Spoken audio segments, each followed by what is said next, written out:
And for Hull City, they make half the changes Luton do, but with 4.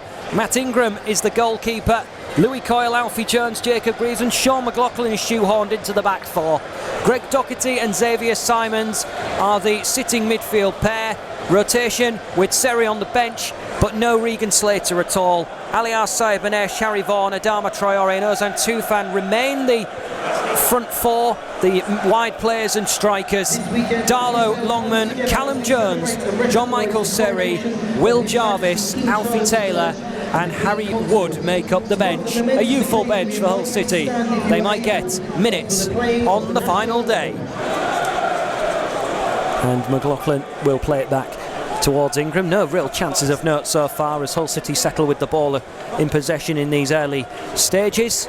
Alfie Jones under a bit of pressure, and that was by Luke Freeman, who is very advanced up front this afternoon, and he's alongside Joe Taylor in a 2 pairing as Vaughan from the left skips away from his marker, tries to play it into the area for Adama Traore. Didn't get his bearings right, but it took a deflection on the way out, so it will be a corner. And the first dangerous set piece of the day is going to go Hull City's way, and Traore was the recipient from a neat little through ball by Harry Vaughan. And Traore with 1 goal this season and helping out on 2 occasions. Intercepted again by the Tigers. McLaughlin to Ingram. The sun trying to pierce through Kenilworth Road, which is currently heavily covered with clouds, but the sun is trying to make an appearance, as feels like tradition on the final day of the season.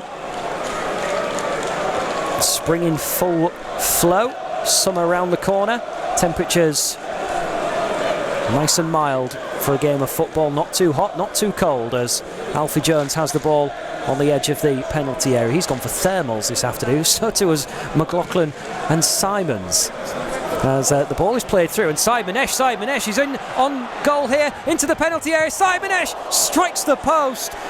Luton just switched off momentarily in their defensive lines, and Saïd-Benesh somehow managed to get onto a ball that was played through quite aimlessly, but Saïd-Benesh very much alert to it behind the Luton defence, into the penalty area on the left, strikes the post when really he should be finding the target and testing James Shea. And Luton trying to build up some pace in their attack. Louis Watson in midfield, playing the ball through towards Jordan Clark. Now with Joe Taylor trying to get away from Sean McLaughlin, who wins the little battle. He had to really put his body in front of the ball to make sure he steered it back towards Ingram, and did so. Greg Docherty now trying to play the ball to Vaughan. Osho out-muscles him off the ball. It now is set up nicely for Freeman. Deflection off Simons in the D of the penalty area, and that took the sting out of the shot, and it was able to be safely caught by Ingram with no real trouble. So it's 0-0, but Luton now wanting to show their capabilities. Liam Rosenior, arms folded, in shirt and jumper this afternoon, has not moved from his standing position so far, with his staff alongside him.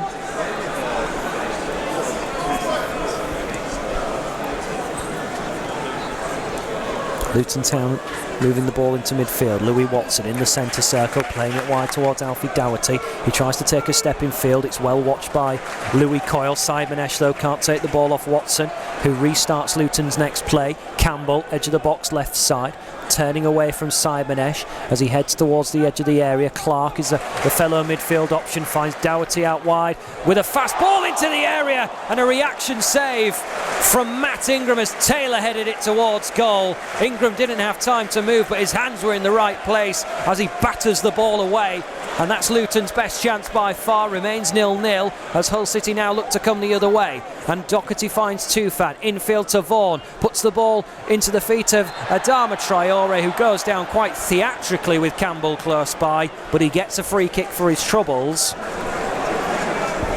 But Luton at the other end, Doherty with a vicious ball into the penalty area, which was headed with plenty of power by Joe Taylor. But Ingram, who had to come on loan to Luton Town last season, was able to beat the ball away well. Only a step or two away. Luton have a four-man wall. Watson, Bradley, Potts and Doherty are the quartet. Doherty just to the left of those, and Traore and Tufan.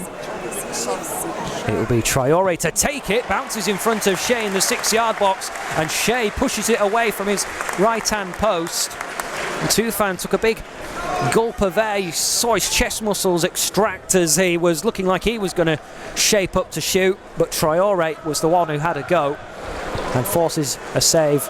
Doherty now with the loose ball. Vaughan, he's going to try and play it low into the area, and Reece Burke is forced to clear.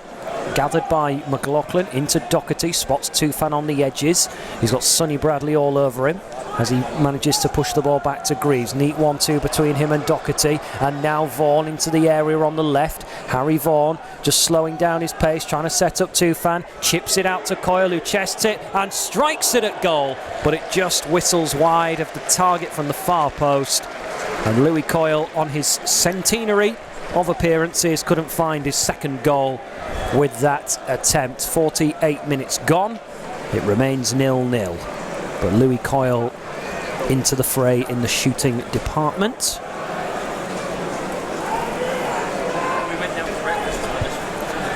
But Luton have a corner in front of their baying supporters as it's delivered towards the back post. Leaping high was Onyedema, but he can't steer it goalwards. It falls to Alan Campbell on the edges. Now to Watson, playing it back out to Clark from the right-hand side. Good looking ball, headed into the ground, but then headed over the top. And that was by Dan Potts, who took that opportunity on. Came through the youth ranks with Reece Burke as Ingram blasts the ball away, and he's looking for Harry Vaughan, who's in a tussle with Reece Burke. They push and shove each other on the edge of the penalty area, but Vaughan can't shake off the tall presence of 6'2" Reece Burke. Despite West Brom and Sunderland winning their matches, Coventry drawing means they are a point safe in the playoff places. So it's Sunderland's opportunity if Coventry were to fall behind at the Riverside, who have only lost once at home under Michael Carrick, and that was against Burnley. Thorpe on the right-hand side, dragging the ball in field. Now a good venomous chance from Henry Lansbury, 20 yards out, but this time it's gone sailing over the crossbar and into the crowd behind. Henry Lansbury struck one from afar at the MKM Stadium, which stayed near the ground and was potentially a goal of season contender for Luton Town. And Adama Traore getting the crowd revved up as he heads over to take this corner kick. Fuel for fire, having been pushed over by Henry Lansbury. James Linnington just blowing his whistle to inspect all the pushing and shoving as the committee meetings of enemies go on inside the penalty area. The Tigers have 5 in waiting near the penalty spot as everyone shuffles and moves. In it comes, looking for Jones. Jones with a glancing header, not cleared. Said-Manesh striking on the half volley from 10 yards, but wide of goal. That was a good opportunity for the Tigers. And imagine what the away end would have been like if they had taken the lead there.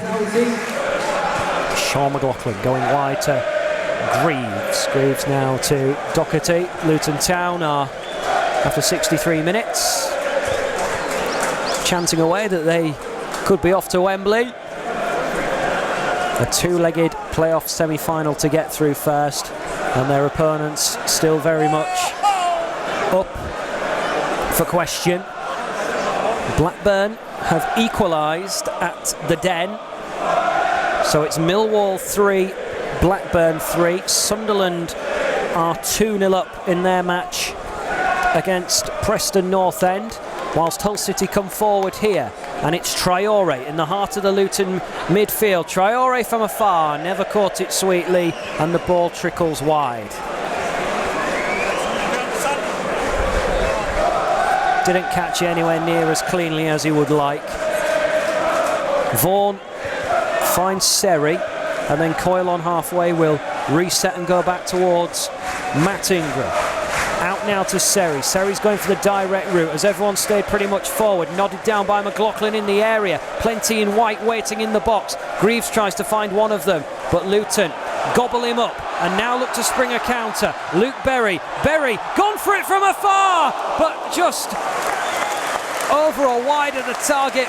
Hard to tell from my vantage point. But Luke Berry went for glory from a long way out, a good 35 to 40 yards out. It was a piercing shot through the air, over Ingram's head, but just away from the target. What a goal it would have been for Luke Berry. But nearly every single fan in the Luton quarters of this ground are clapping or chanting at the moment.